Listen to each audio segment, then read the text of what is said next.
And we are back for another 42 episode. I know, it's been forever. I really shouldn't make promises in terms of actual upload dates. Um,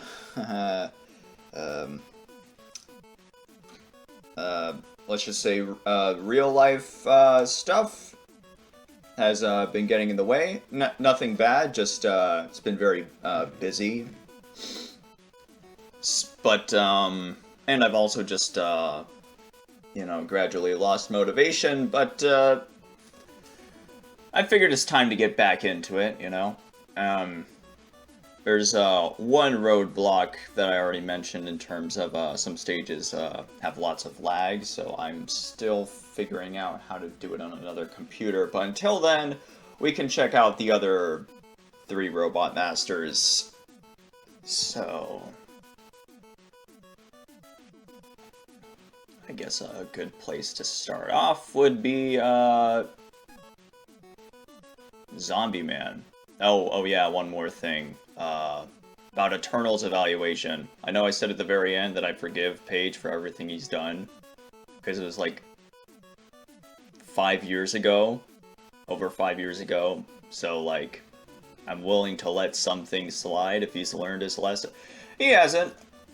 I'm not really a political person. I can respect someone for having different opinions, but anti-masking is where I draw the line. So, yeah. I don't condone that shit. It's not a public threat now that, the pandemic has been dying down, but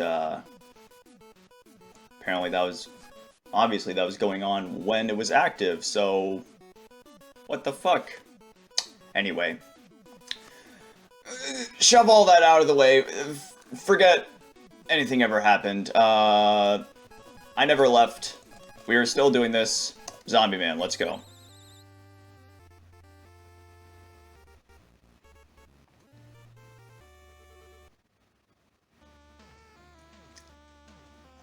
Yep. An interesting location for a stage.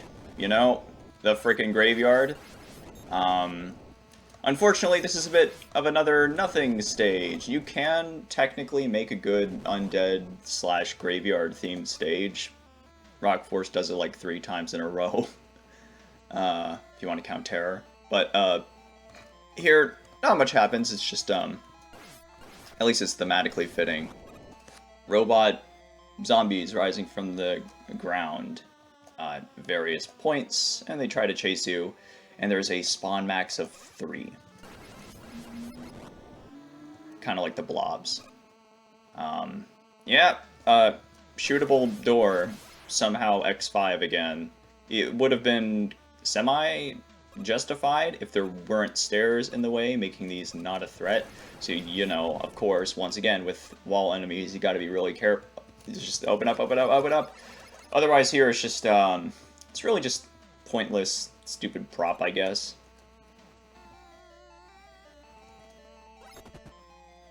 Kind of a rudimentary panic element, but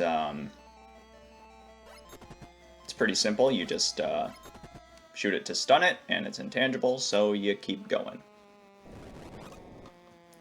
In case you forgot, this was a Mogamen 1 tribute. I'm just gonna telespawn them.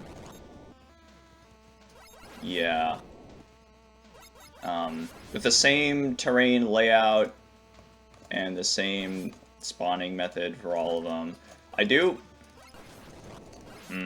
that's a nice surprise element, I guess, after all this monotony. But, yeah, I do like how, they take another hit point and they lose their legs when you shoot them. That's cool and all. But, functionally, they could have been used in more interesting ways. Again, if you look at Terror Man and the Astro Zombies, they show up in particular spots as a form of ambush. These Skullhopper enemies are at least unique for once. It's something. 2 HP is a good number. It's just not too different from a Raton, but whatever. Yeah, most of the stages is down here. It's just underground in a dimly lit cave thing. Don't ask why the zombies spawn on this upper platform. I mean, yeah, for gameplay's sake. That enemy down there, I am a fan of. Hoo-hoo. You shoot it, and it sprays bullets in 8 directions. Kind of like a mix between a killer bullet and the flying shells. I forget their name. Yeah. I kind of like the sprite, too. Well, for 42 standards. It doesn't look Mega Man-like at first, but unless you're comparing it to 11's models, in which, you know, you have, like, the Pipetto and the burn mashes, I guess. Whoop! That's another nice placement. I kind of like that. Especially since it was set up with the previous one. This one, I think you can just... whatever. But if you're not thinking, then it's still an interesting challenge. Oh yeah, and the spiders. Yeah, that's the other 11 enemy I was thinking of. Suddenly, giant elephant head! With a really awkward arc shot code. Kind of like the Grenadiers and Missile. But yeah, it's kind of just shooting enemies and moving on. Okay, that's a nice combo. I could have turned around to shoot the Dino dead, as it's known, but I didn't. So that damage was on me. But yeah, it's kind of, as you're seeing once again, it kind of has the issue of having nice concepts but repeating the same shit over and over again. Also, awkward jumps. I do like this ending stretch, though. Like, Nico berated this placement, but I honestly love it. You just stand on the ladder and you duck, and it's kind of a nice panic thing. Not sure about that first Dino Dead. Another nice panic element. Oh. Ellahed's being placed more precariously, but yeah, that's the stage. I think if the boomers, as the explosive enemy is known, I think in reference to a video game enemy by the same name. This was before it became a generationalism catchphrase or whatever. But yeah, I think if the stage did more of that, and changed scenery a little bit more, and, you know, just generally did more things with the enemies other than the main titular zombies, I think it could have been a good stage. It's just kind of not a lot happened in terms of accomplishing or overcoming a task. Also, this is probably the worst vertical stretch, because you just drop down and skip both of those, and if you try to dodge them in a fair and sensible manner, well, that's physically impossible because of how they're designed. Ellaheds are really probably the worst, choice he could have put for the corridors. But Zombie Man himself, not a poorly designed pattern, it's just aesthetically a little weird. Obviously, he has a microscopic sprite. Like, yeah, there are some Robot Masters that are about Mega Man's height, such as, you know, Cutman and whatever. I don't know if that's... yeah, every once in a while... and if he contact damages you, that's, that's a bit of an oversight, I guess. But you can't shoot while when hit by that radiation ray, as it's known. I guess this is one of the moments where it would be advantageous to design the bosses where shots go through them on iframes. Normally I prefer it when the bullets are absorbed instead. But anyway, most of the attacks are just back and forth and running, so he kind of has this same, kind of the same problem as Art Man, where you have all this open, empty space in the boss room, and then all the attacks are just on the ground. It's not a very efficient use of space. Could have used that for like scenery or something. The radiation ray attack is nice. It has a very clear telegraph, and you can avoid it. And usually you'll have enough space to avoid the zombies depending on how you lure him around. So it's a well-designed fight. It's just could have been more done with the space. The floor could have been way higher up, and the ceiling could have been way higher. Well, a little higher down. There could have been, like, you know, room to make a full jump at least, but you know what I mean. Like, it didn't need to be this open. And maybe he could have, like, jumped or had some kind of air attack. I don't know. But, yeah, I kind of like like a lot of aspects of the fight is just kind of, bland. His weapon's pretty cool, though. Radiation ray. Yeah. The weird thing he stunned us with. Well, not stunned, but prevented us from shooting and slowed us down. You might be wondering, what the hell does radiation have to do with zombies? And if you've ever watched the OG Night of the Living Dead and a lot of early zombie horror movies, it's just a simple matter of, hey, zombification was caused by the gamma radiation from when we probed the planet Venus or whatever the fuck. That was legit the original, like, explanation in a lot of zombie movies for why people suddenly started rising from the grave and shit. Yeah, radiation. Back when it was a new and scary thing, I guess. You can also... Nah. But the weapon itself is actually pretty cool. So... I'll be showing that off. What would be zombies without a little bit of brain juice? Actually, I'm pretty sure he's actually weak to Madman. And then Zombie Man in turn is weak to Ombuds Man. Don't ask. So actually, if you take the I believe we encountered this enemy before. I can't remember. It's been a while. I'm just gonna say we haven't yet. If you take the upper path, and you have very easy incentive to do so, I think most people are gonna take the upper path, and you're gonna see the first enemy encounter, and that would be not too bad of a teaching element for it. There might be some unfortunate souls who do take the lower path for whatever reason, or they fail to jump, and that kind of sucks.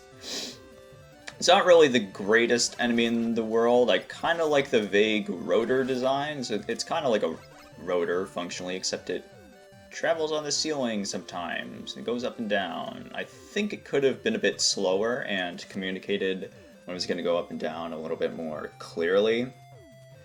But I like the concept. This is probably the most Mega Man looking enemy so far. You know, it's got the sort of shield attacker eyes and what have you. Kind of reminds me of like the sprite kind of reminds me of the gachapons from 4 in general. But has a very clear pattern. Again, could have used some kind of animation just for flair, because otherwise it just looks like a wall that's spawning projectiles. You know, could have blinked, it could have done something. I think it's communicated pretty well and positioned not too horribly.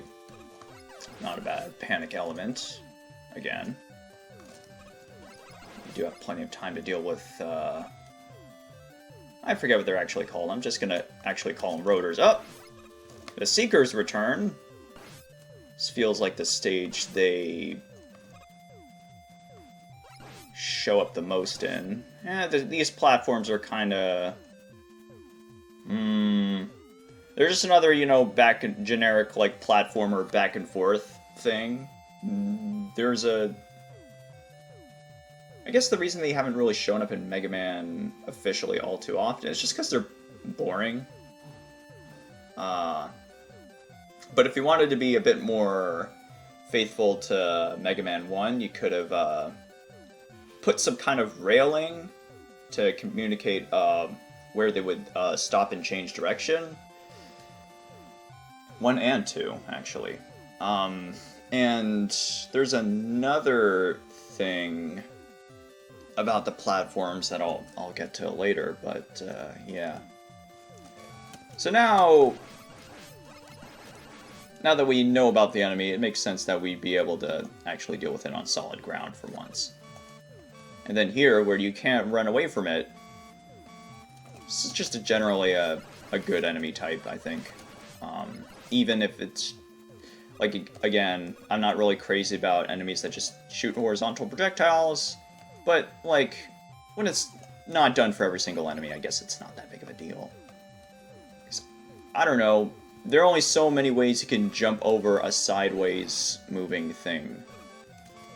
This almost feels like a kick in the balls to anyone who likes this slide. Just like, kind of like, you know, the bolt grab and plug man at the beginning. It's just like, oh, you know, or a chaser for that shit. Oh, you're playing as Proto Man? Oh, I'm so sorry. He doesn't use this shop. Go fuck yourself. Yeah. And again, it's repeating the same shit. This isn't too different from, like, the first encounter with these platforms. Same enemy types. Nothing really new being added. There isn't really, like, a unique challenge going on with it's just the same section again. So, yeah, you can see that's kind of a running problem with some of the stages in this game. They just like to repeat the same shit over and over. I cannot get enough of these trizers, though.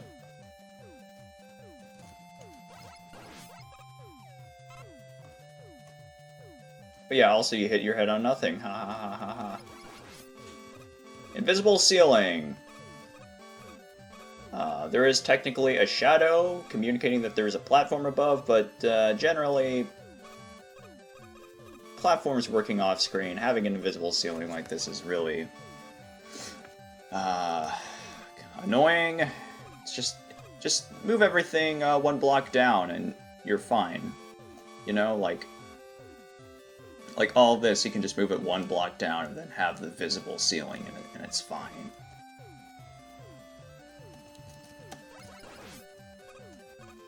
Not sure what these weird satellite dish stacky things are. You can kind of see where the tile set took inspiration from Wily 1. And then it's more of the same shit. Oops. Could have sworn I pressed jump. Oh well. Pass a checkpoint, doesn't matter.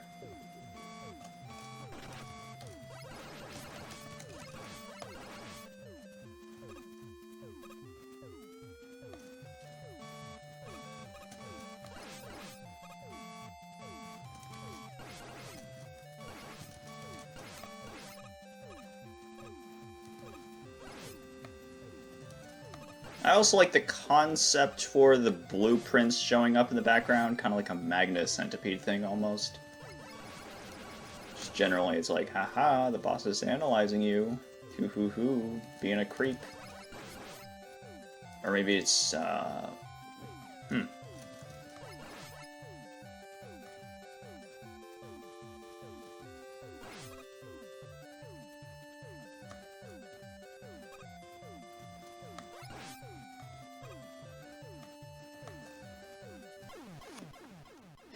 I see.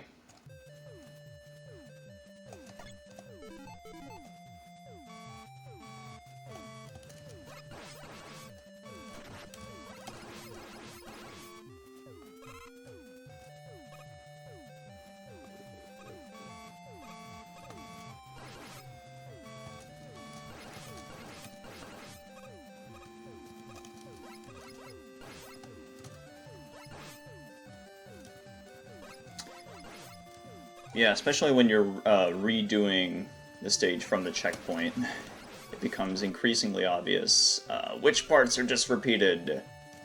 Not copy and paste, but, you know, the general setup of enemy combos and obstacles is the same. And the original Mega Man 1 did copy screens for storage purposes a lot. So, like, actually the Cutman, the very first screen, is copied consecutively with the screen, well, the screen right after the very first, the second screen of Cutman is a copy of the first screen of Cutman. You can see it in other spots of Cutman, but because of a different position of enemies and such, it doesn't feel as noticeable, and the challenge is still feels varied. This is kind of the reverse, where the layout's varied, but the challenge is overall the same. So here is the problem with making the paths for the platforms different lengths. They're not going to sync up properly. So, like, people always shit on Tornado Man's batteries, but they are actually really well designed because they're all on the same length of string. The only thing that isn't in sync with those platforms are you spinning around and around, but you can control that by jumping on the top of them, so really, you are in full control over those fucking platforms, because they're all on the same length of string. And then in Gutsman, even in situations where the platforms weren't on the same length of rails, there are only 3 different kinds of rails, and you had all the time in the world to sort of keep yourself on one, you know? Here it's just kind of like, you might think you'll be able to make the jump, but you can't, and the lack of railing really emphasizes that. The background, of course, is just a lot of, well, I guess that makes it's Mega Man 1 like in that sense, just a lot of dark blue. But yeah, that's the stage. Almost nothing happened except for those Trizers and a couple mediocre moving platforms and the Seekers, and that's basically it. Oh, and these things, they're not terribly designed. I think there was like 1 Screw Bomber type enemy in the stage, just randomly. There could have been more challenges done with those, maybe. But yeah, it's probably one of the worst, not the #1 worst. Brain Man himself is an interesting pattern outside of the homing laser, which is okay. I was able to decipher Cypherman's pattern, I was able to decipher Sandman's pattern. I do not know for the life of me how to dodge the homing laser, if it is dodgeable. This attack is nice. Telekinesis. I like it. And well, that was on me. And it's the same trajectory every time. Usually the teleporting is pretty fairly done, but yeah, it goes left, right, and center. Kind of like how the Trizers are... Whoa. The uneven room layout makes for a very fun fight. Generally, you're able to avoid most of his things. I think he has a bit of a large hitbox when you're, like, jumping over him, for instance. Most of his moves outside of the homing laser attack are fine. I think maybe the satellite dishes, when he telekinetically throws them at you, could move a little more slowly, because let's say you're up here and well, no, let's say you're, pretty sure the first one's the left one. If let's say you're here and then he suddenly starts the attack and you're like, ah, shit, you know? It's a bit awkward to avoid, but otherwise it's not too terrible. I think the layout, it's a lot better than Zombie Man's layout, that's for sure.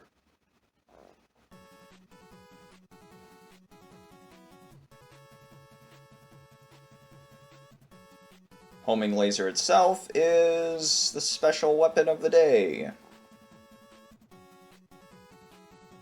Aiming laser! Wrong game. But we do have time for one more. So without further ado, the ever infamous Ombudsman. Just sort of like a negotiator slash lawyer slash business person, and it takes place in a giant office with a weirdly perspective checkered floor, and I think this is supposed to be wood paneling.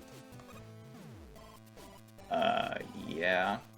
I do kind of like the blocks right below them. They kind of look a bit Mecha Dragon-esque, even if those are not NES colors by any stretch of the imagination. It does kind of feel like the Mega Man NES games, just because, I don't know, Mecha Dragon flashbacks. The bouncy guys are back, but not positioned with any stupid bed springs to fuck us over, I guess. And evil fax machines. Never trust fax machines. Or is that a printer? I don't know. Again, like the Trizer, cool attack. Really could have some kind of animation. It's just like the airplane teleports in front of them. They could blink. They could do something, you know? And what happens if I... Yeah.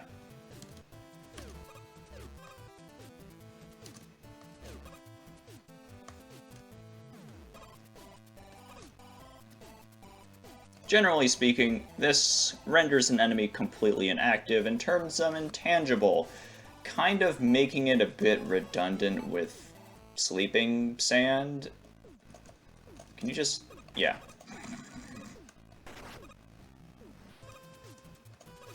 Again, I'll talk more about the weapons in the Wily stages as I usually like to do.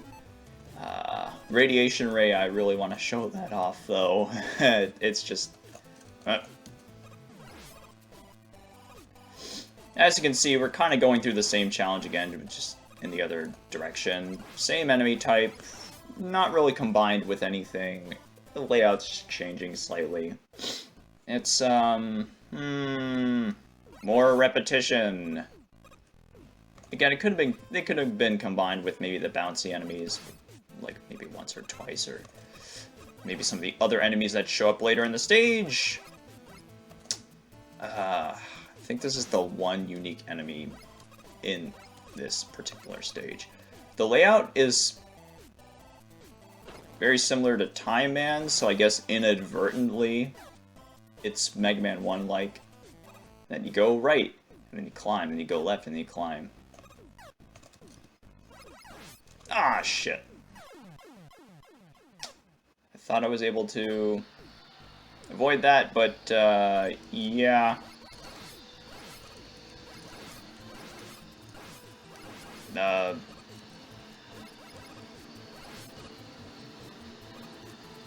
zoned out.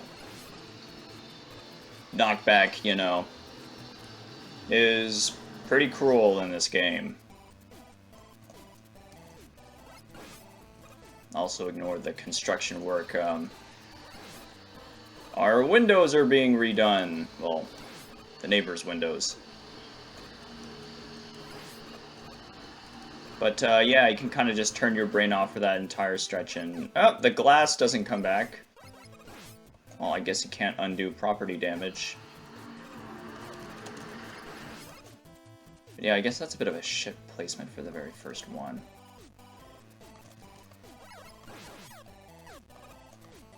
Again, the buzzsaw enemies are kind of stupid and pointless, because you can kill them from a distance, but,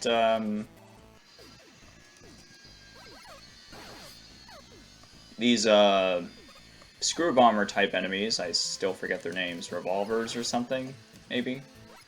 I guess it feels kind of Mega Man 1-like, and you're climbing and there are bullets you gotta avoid.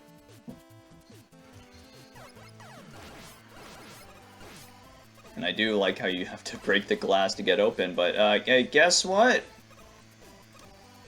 Okay, well, it's a bit different this time. That's good.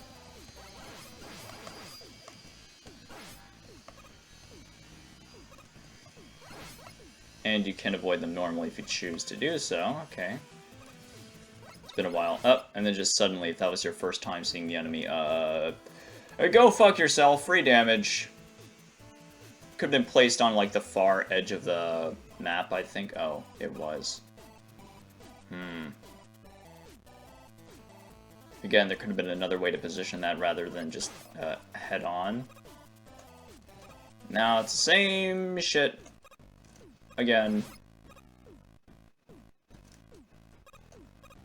Like, this stretch really doesn't need to exist. And then, if you fall down to the previous one... Well, you fall down to the previous one. You have to do everything all over again. So, it really is like Time Man. Well, that's the cost of having a layout like that. Just, yeah, redo an entire horizontal stretch. Even though Lekman didn't have a layout that absurd. I guess that's, yeah, that really is the caveat of going left and going right and going left and going right.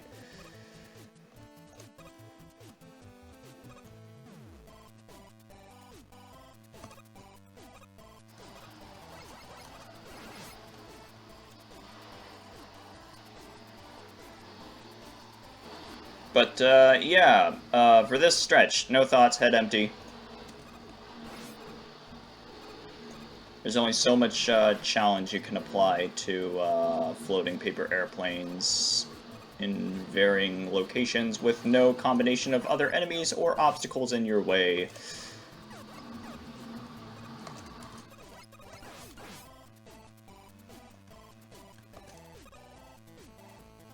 And then that's the stage. And then there's just a one-off Springer for some reason. Not sure if I mentioned it, but Springers were actually planned to be, they are actually an unused Mega Man 1 enemy that got recycled. So, yeah, they fit here. And just crossing it over with a spine, I guess, making him stunnable. This is actually probably the best boss corridor there is, because this particular enemy, you do actually have to go out of your way to destroy it. And it follows you, but even though it's like a tight corridor, it works for the stretch, I think. And it's an enemy that didn't show up in the rest of the stage, so it doesn't feel repetitive. Ombuds Man! Has the same layout as Zombie Man, but this time it's actually really justified, I'd say. Look at that! He has a hazard that falls from the ceiling. So generally his attacks can be avoided no matter where he's standing. So yeah, it's a really well-designed fight. I think I'm gonna stick around a bit longer and die, so we can show it off a bit more. Oh. You know what? I think I'm going to edit out the entirety of me redoing this stage. And we are back. Redoing the stage, I think another major problem was that there are just a lot of one-off enemy types that only show up in like a single stretch. And I don't like to limit, well, I think like it depends on the length of a stage, but I don't like to limit the amount of enemy types you can have, but like if it's just going to show up like once, like why did you include it when you could have included another enemy and, you know, focused and explored that particular enemy more. This stage just has, like I said, the fax machines are the only thing unique, like the only unique enemy in this stage, and the other enemies aren't really used in any creative ways that we haven't already seen in any other stage. So this really, really feels like the filler stage, so like Flashman and Crashman from Mega Man 2, where they just have a bunch of just the leftover themeless enemies. Well, that's 4 of the stages in Mega Man 2, but the others being Quick and Heat. But yeah, like, this stage has that problem, and that's, I don't think that's one of the problems of the first 2 games that you want to, like, frickin' emulate. Like, there could have been one more kooky enemy type, there's something. I know Janssen can make more enemy types if he really tried. But yeah, Ombudsman's actual boss pattern. Not too terrible, all things considered. And you can still avoid the paper slash up close if you know how to time it and position yourself. So, yeah. I think, you know, in boss patterns where the boss, you know, can perform their attack from any point in the room, you're gonna want to design the attacks where they can be avoidable at any point of the room, and they don't just corner you. So, like I said, Rock Force's patterns do that very well. I think the attacks here happen to work. So, like Paper Slash can still jump over all three if you're standing really close to him. And so it feels like a genuinely well thought out boss fight. And the fact that, you know, objects fall from the top of the screen justifies the fact that the floor is all the way at the bottom of the screen because you have all that space to see them coming.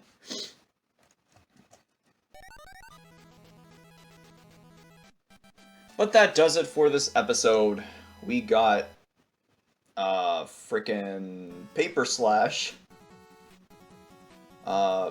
It would be funny if Ombudsman took half damage because Paper beats Rock, like a reverse Cutman situation, but maybe that would be a bit annoying, so maybe not. That is our lucky password for next time, I guess. Sorry for another shit episode, but don't worry, the last two stages will be a lot more interesting. And then, of course, there are the Wily stages where the game shits the bed, but that's a story for another day. Until then, this is Lava Man, signing off.